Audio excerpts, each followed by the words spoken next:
vou trazer aqui antes de chamar o Zaidan para nossa conversa é sobre a saída temporária de presos, né?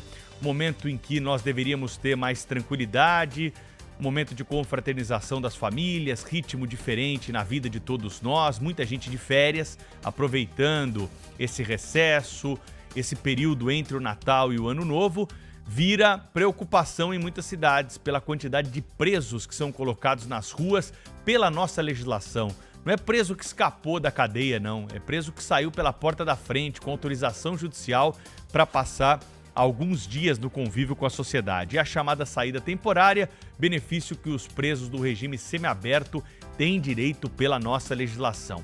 No passado, claro que havia um critério muito mais rigoroso para a soltura desses presos. Havia o exame criminológico. Quem é mais antigo lembra dessa expressão. Algo que foi jogado para fora dessa rotina de análise de qual preso deve sair e qual preso não deve ganhar liberdade, efetivamente pelas condições que são colocadas. Aqueles presos, por exemplo, dos crimes graves, que progrediram para o semiaberto, que trabalham, que de alguma forma estão recolhidos dentro da cadeia e têm direito a esse benefício, poderiam muito bem passar por um exame criminológico para saber quem vai sair e quem não vai sair.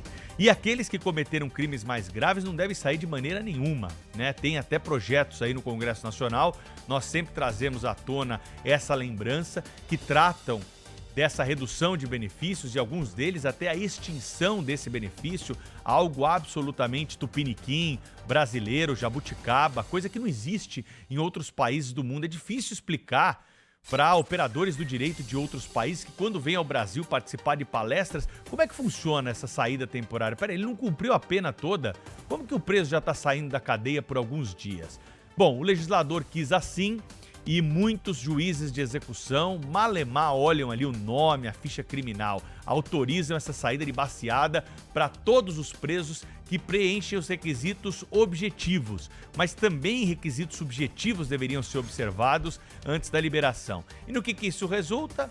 Na volta de bandidos para a cadeia antes do fim da saída temporária. É o que já aconteceu em São Paulo, com 52 presos que foram liberados nos primeiros dias. Uma das detentas ganhou a liberdade e horas depois estava na Cracolândia, consumindo, vendendo droga, participando daquela cena de uso a céu aberto. Saiu da cadeia correndo para Cracolândia. E aí nos vem a pergunta, né? Essa liberação em massa não gera uma sensação maior de insegurança ainda nas pessoas? Quando você tem os números aí para comprovar, 52 presos nas primeiras horas de saída temporária dessa do Natal e do Ano Novo. Antigamente, essas saídas temporárias, elas aconteciam em datas comemorativas e elas foram trocadas de data. Por quê? Porque quem matou o pai e a mãe saía na saída de Dia dos Pais, de Dia das Mães. Quem matou o filho ou a filha saía na saída temporária de Dia das Crianças.